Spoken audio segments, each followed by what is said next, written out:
how to stay clean and sober today. So these are really daily recovery tools for you. You may have made a change with your drug and alcohol use recently. If so, congratulations. You may be quite early on in your recovery. In that case, these tools will be really helpful for you to start to put into place. You may also be more of in a maintenance phase with your recovery. You may have been clean and sober for quite a while, but you're wanting a bit of a top-up, or you're wanting a different approach or some new things to try. So these will be good for you too. And alternatively, you might be considering making a change around your drug and alcohol use. If so, watch another YouTube clip of mine around considering making changes and exploring your motivations. But this will also be really helpful for you then to get an idea of, if I was to make a change, what would my life look like and how would I actually do it? So I'm going to offer a few different tools from a number of different perspectives. Some physical tools, some emotional tools, some cognitive or thinking tools, and some behavioural tools. A really good place to start is with the physical body. If we have been using drugs and alcohol to excess, often we've been in a place where we haven't been taking care of our physical body. We haven't been aware of our physical body, and most likely we've taken it for granted. So really, starting your recovery process is about starting to look at this body that you have and actually thank it and think, wow, look at all the things that I've put you through. And also starting to take care of it. You know, the body is like a car in that we need to fuel it. We have so much output. We expect so much of the body, but we don't spend much time actually putting in the ingredients that the body needs. On a really basic level, we start with food. Having as healthy and nutritious food as you can, or even having some regular food. You know, for a lot of people, having 3 meals a day is a foreign concept that they might not have done for a long time. Even buying food for some people might be a challenge. So, you know, going to the grocery store and even just stocking up on some basics, having those things available for you. If it's easier in the beginning, you might buy food from elsewhere or have some takeout food, but see if you can get some healthier options. It's a really loving act to be able to cook yourself or prepare yourself a really nutritious meal though, or even snack, or even a piece of fruit or some nuts. Sometimes when we've been using drugs and alcohol to excess, we might be quite deficient in certain vitamins. B vitamin is a big one too, and thiamine. Even if you're at a place where you can go and get a check from a doctor and see how your vitamins and your blood levels are going, your iron levels, and trying to get some of those things more naturally in your diet. Secondly, for the physical body, doing some form of exercise if you can. Now this might even be walking. It might be walking for half an hour a day, or 3 times a week, or even to start with just once a week. Exercise gets you back in contact with your body. It gets you processing everything, clearing everything out, gets the endorphins going, gets your heart rate up. It's a really good thing to do, especially in early recovery. People will often do things like going swimming, or even any other kind of aerobic exercise, going to the gym, having a game of tennis, doing some weights, even just doing some exercises at home, some squats or sit-ups. Think about, if you did used to exercise, of what the form of exercise is that would be easiest for you to pick back up. Thirdly, on a physical level, sleep. Sleep's really important, and you may find if you're making a change with your alcohol or drug use that your sleep might be heavily affected.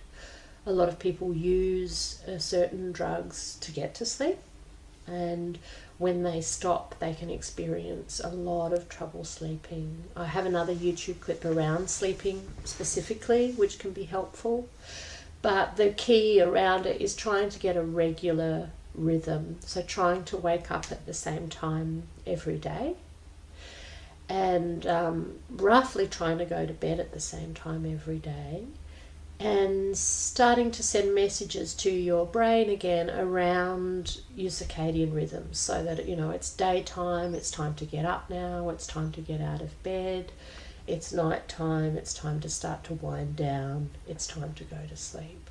Because some of us our sleep rhythms have been really out of whack if we've been using drugs and alcohol excessively. You may find in your early recovery that you may experience strong, uncomfortable physical sensations. In the early stages that may be withdrawal, but even beyond that initial withdrawal phase, just certain feelings. You may start to feel anxious symptoms. You may feel some panic or difficulty relaxing. One technique that's really useful in early recovery to practice every day is a slow breathing technique, or diaphragmatic breathing. And it's about learning how to slow down the body, learning how to regulate your anxiety, to ground yourself, and to calm yourself down. A fourth physical technique, which ties into a few other techniques on different levels, is practicing mindfulness. Now, practicing mindfulness is about becoming more aware. It doesn't have to be a fancy thing. It's about anything that helps you stop, slow down, and actually notice where you are, what's going on, what your thoughts are, what your feelings are.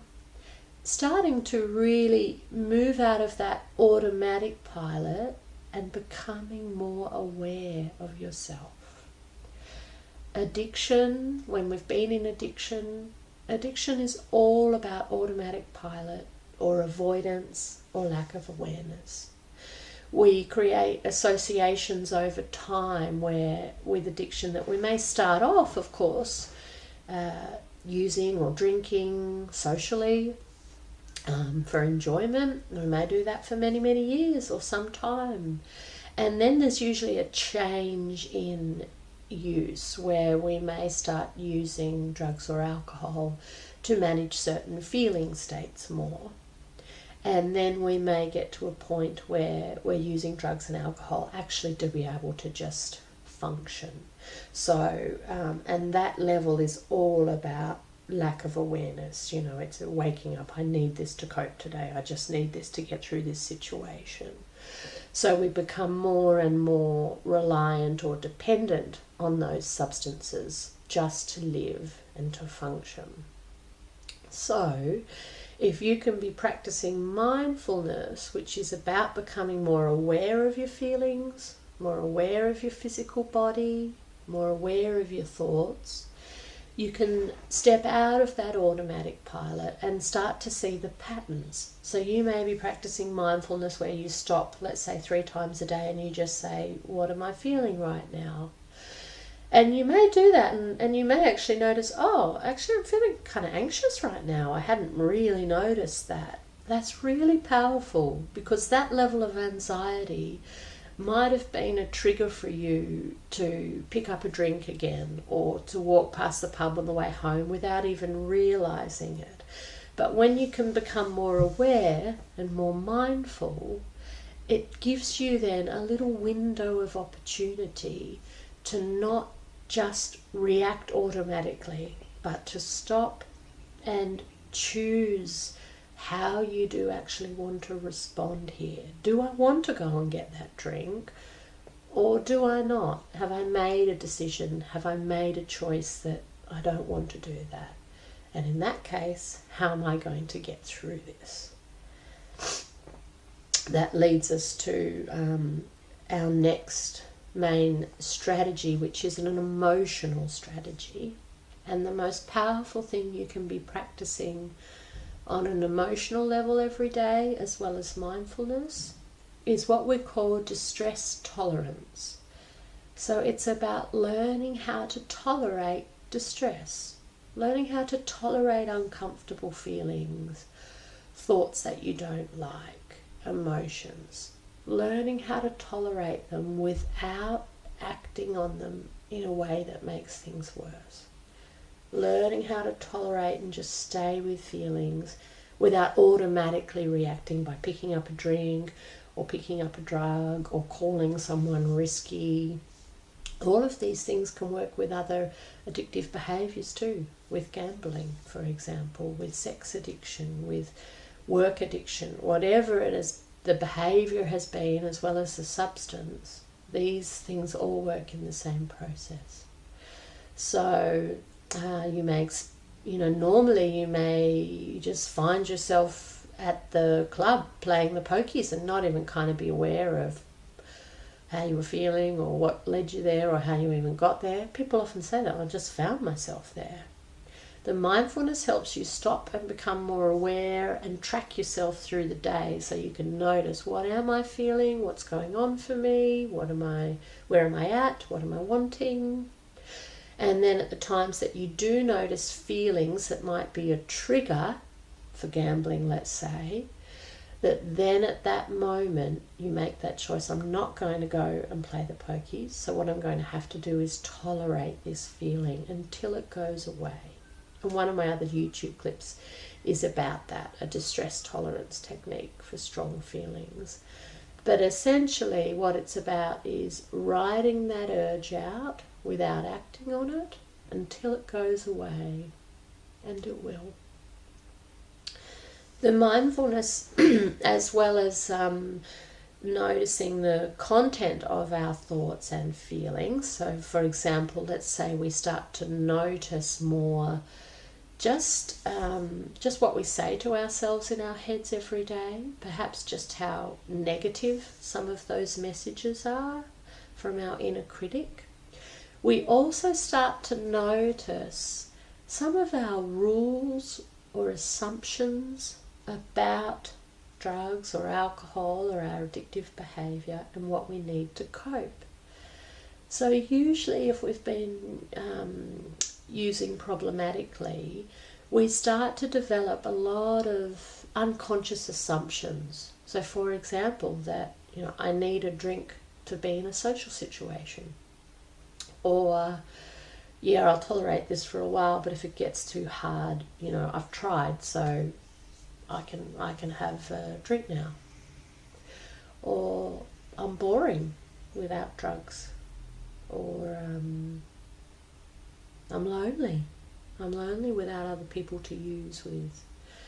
I wouldn't know what to do with myself.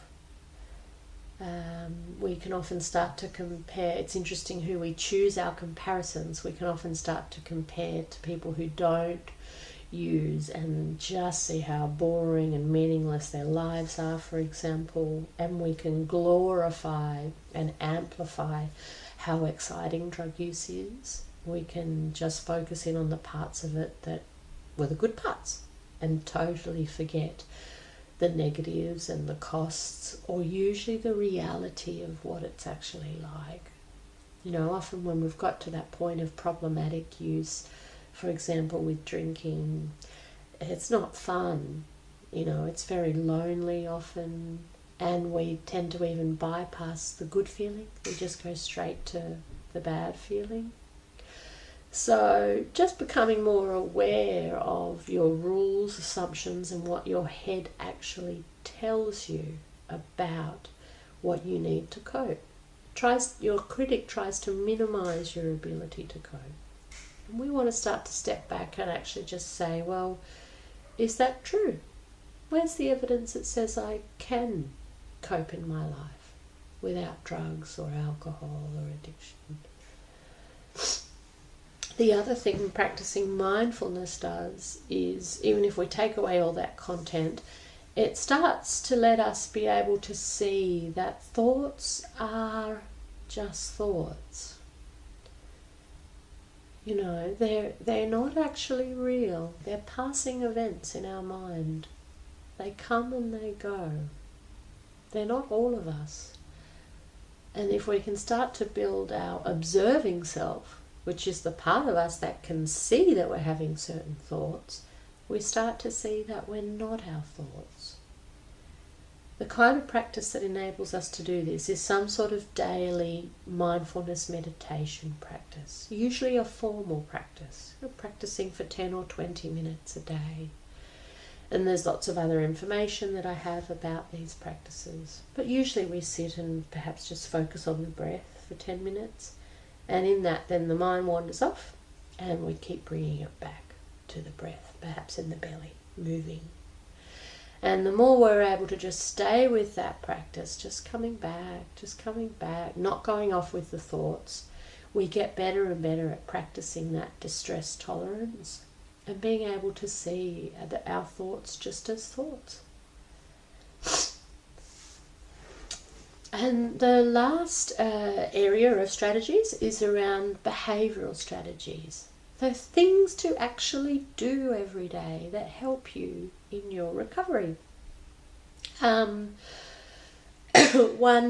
it sounds really basic, but it's a bit in line with the sleep and trying to get your rhythms of the day going, but trying to wake up at the same time and get out of bed, but also going and getting some fresh air every day. Even if that means just sitting outside at your place for 5 minutes or 10 minutes in the sun, or going for a walk around the block.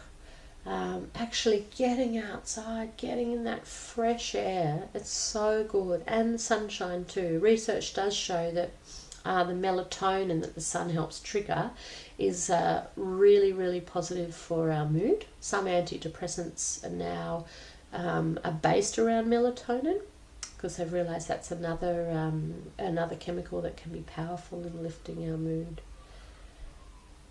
Another behaviour to practice is to do one caring or loving thing for yourself every day. When we're in early recovery, or when we're making a change around our use, we're very vulnerable. Everything feels quite raw. It's really hard. It's not an easy thing to do. And a lot of us can have that well-developed critic that just starts to hassle us in our own head and tell us what we're not doing and that it shouldn't be this hard. And it actually takes quite a lot of work to try and keep a more caring, positive relationship with ourselves and a more compassionate dialogue going in our head. So one thing that helps make this cognitive change is if we do one caring thing for ourselves every day. It could be that cooking yourself something to eat. It could be, getting a massage, or making sure you have a lunch break, or stopping and doing your mindfulness practice, or buying yourself some flowers. It doesn't have to be a big thing.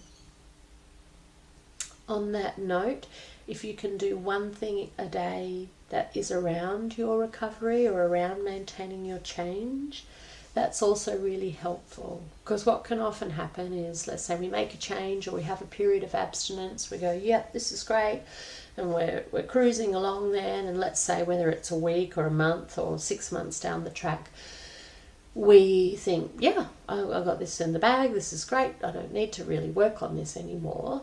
But then we can slip back into that automatic pilot or that unawareness, and then that can make us more prone again to increasing our drug or alcohol use. So doing one thing every day just that is around maintaining this change that you've made. Now that could be something small, like reading a positive quote, or perhaps you have an app that sends you a little recovery quote every day. If you are involved in AA or NA, it could be going to a meeting, or talking to your sponsor, or talking to someone else from the fellowship. It could be writing one thing down to remind yourself every day one reason why you're happy that you've made this change. Could be anything. Could be reading, listening to some audio tracks, watching a documentary or something. But yeah, one even just small thing every day that keeps you on track with your recovery.